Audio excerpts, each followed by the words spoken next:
वही तो करने जा रही है ये। वैसे मानना पड़ेगा, बातों के जाल बुनना अच्छे से आता है। लेकिन मौसी, हर मैरिज हैप्पी मैरिज हो ये जरूरी थोड़ा है। और तुम्हें भी कुछ लगा होगा, तभी तो तुम मुझसे मिलने आई अमरावती डुनागपुर। हाँ मैं आई थी, ने मुझे बुलाया था, मैंने जिद नहीं की थी। और तू ऐसे क्यों बोल रहा है जैसे कि ये दोस्ती सिर्फ तेजस्विनी की तरफ से थी? आई ने कहा ना कि कोई भी रिश्ता दो तरफा होता है, तो दोस्ती भी दो तरफ होती है।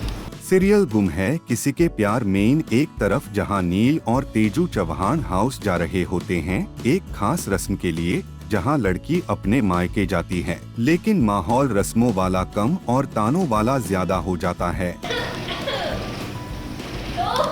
कैसी लग रही है हमारी बहनी?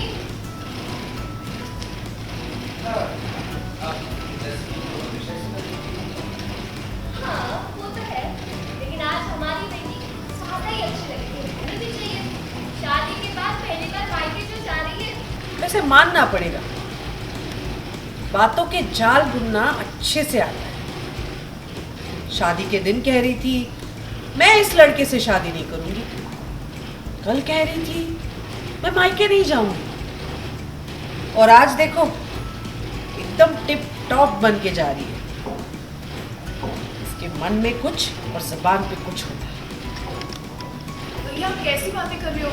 रसम नहीं हुई तो अपशगुन हो जाएगा। आप बिल्कुल नहीं अमृता, ये तुम्हारी गलत फहमी है कि ये अपशगुन के डर से जाती है।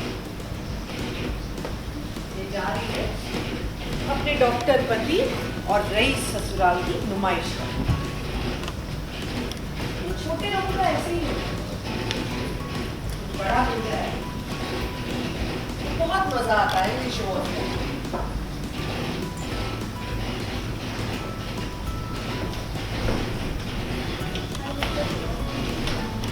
बहुत आज्ञाकारी और पति पिता है ना, उसकी बात सुन के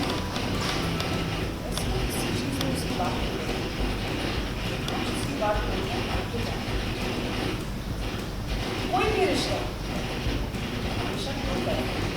जब लीना तेजू पर तीखे तंज कसती है क्योंकि उसे लगता है तेजू सिर्फ रस्म अदायगी कर रही है, दिल से नहीं। इसे अपनी पत्नी मान लिया है, लेकिन क्या इसने तुम्हें अपना पति माना नहीं? और ये तू भी जानता है।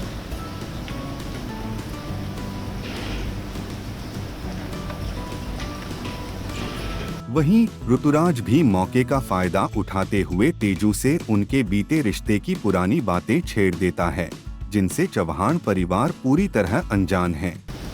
लेकिन मौसी, हर मैरिज हैप्पी मैरिज हो ये जरूरी थोड़ा है।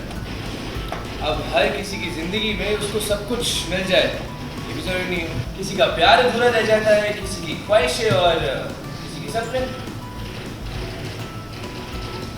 और तुम्हें लग रहा है कि तुम्हारे सपने अधूरे रह गए, तो भाई मैं तो मानता हूँ कि मेरा भाई करता है इसमें। अगर ये शादी करने से पहले एक बार तुमसे बात करता है, तुमसे पूछ लेता कि आखिर तुम्हारे दिल में है क्या?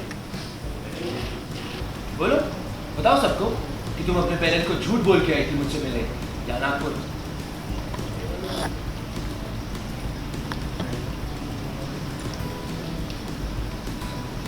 और ऐसा तो है नहीं कि उस इवेंट में तुम एक अकेली लड़की थी, हजारों लड़कियां थी वहां पर।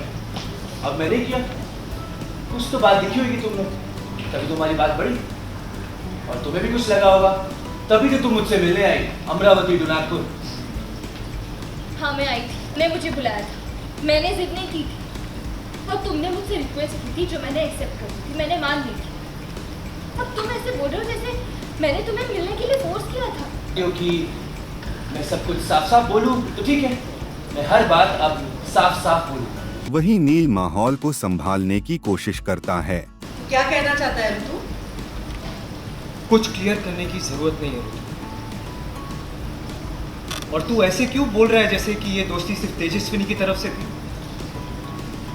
आई ने कहा ना कि कोई भी रिश्ता दो तरफा होता है, तो दोस्ती भी दो तरफ होती है। तूने कहा ना कि तेजस्विनी तेरी दोस्त है, तो ये तेरी मर्जी से भी हुआ होगा।